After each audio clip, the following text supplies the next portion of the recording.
हजारों वर्षों से भारत की धरती पर दो महाग्रंथों की गूंज सुनाई देती है, रामायण और महाभारत। इन ग्रंथों ने न केवल संस्कृति और धर्म को आकार दिया बल्कि समय की धारा में ऐसा अमिट प्रभाव छोड़ा कि आज भी इनके वास्तविक काल का प्रश्न इतिहास के सबसे बड़े रहस्यों में शामिल है। इसी रहस्य की खोज में कहानी शुरू होती है एक युवा शोधकर्ता आनंद से, जो बचपन से ही इन दोनों महागाथाओं को वास्तविकता के रूप में देखना चाहता था। उसका मन हमेशा पूछता था, क्या राम सच में इस धरती पर चले थे? क्या महाभारत का वह महान युद्ध वास्तव में हुआ था?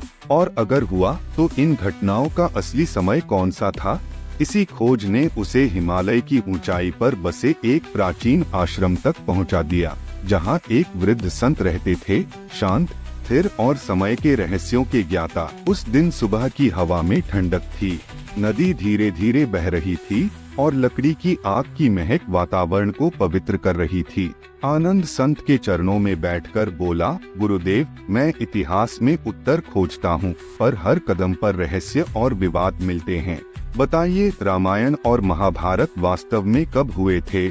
संत ने मुस्कुराते हुए कहा, समय को समझने के लिए समय से बाहर निकलना पड़ता है पुत्र। पर यदि तुम वास्तव में खोज चाहते हो तो तुम्हें उन स्थानों पर जाना होगा जो स्वयं इतिहास बनकर आज भी खड़े हैं। संत के शब्दों ने आनंद के भीतर जिज्ञासा जगा दी और वह पहले पहुंचा अयोध्या, राम की जन्मभूमि। वहां की मिट्टी में उसे एक अनोखा सा कंपन महसूस हुआ। स्थानीय लोगों ने बताया कि यहाँ की प्राचीनता हजारों वर्षों पुरानी है।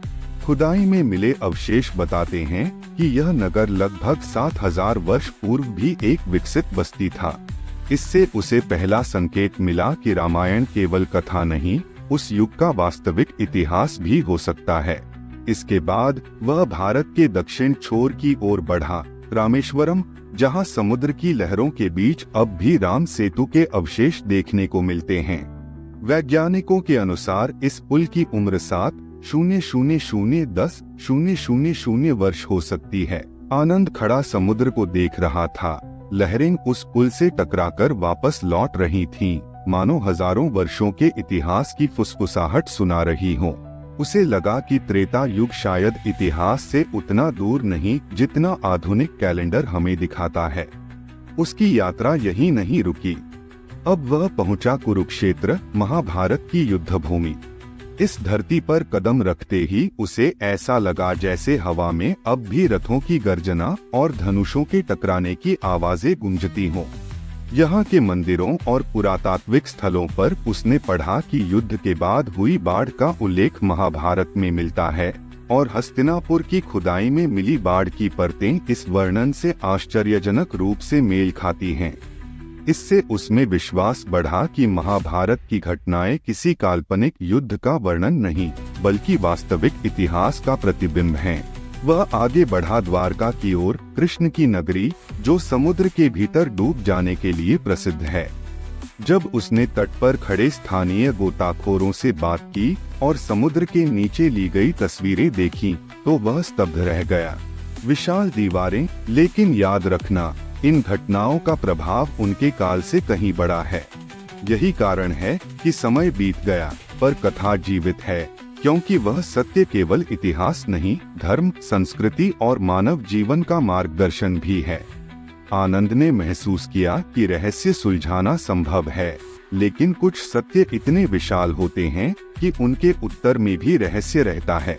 उसने संत के चरणों में प्रणाम किया और यह समझकर आश्रम से लौटा कि रामायण और महाभारत चाहे जब भी हुए हों, वे केवल बीते समय की घटनाएं नहीं बल्कि आज भी जीवित इतिहास हैं, जो इस भूमि के हर मनुष्य की आत्मा तक पहुँचे हुए हैं।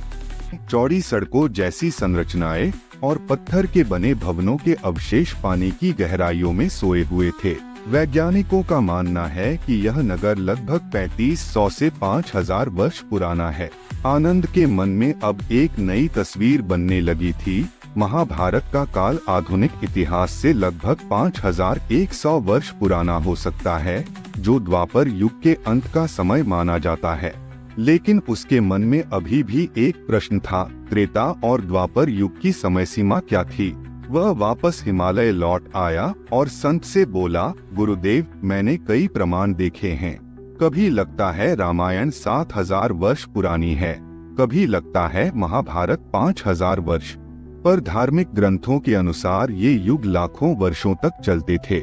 इस अंतर को कैसे समझूं? संत शांत स्वर में बोले, पुराणों के युग समय की वह माप है जिसमें ब्रह्मांड, मनुष्य और ऊर्जा के चक्र शामिल हैं।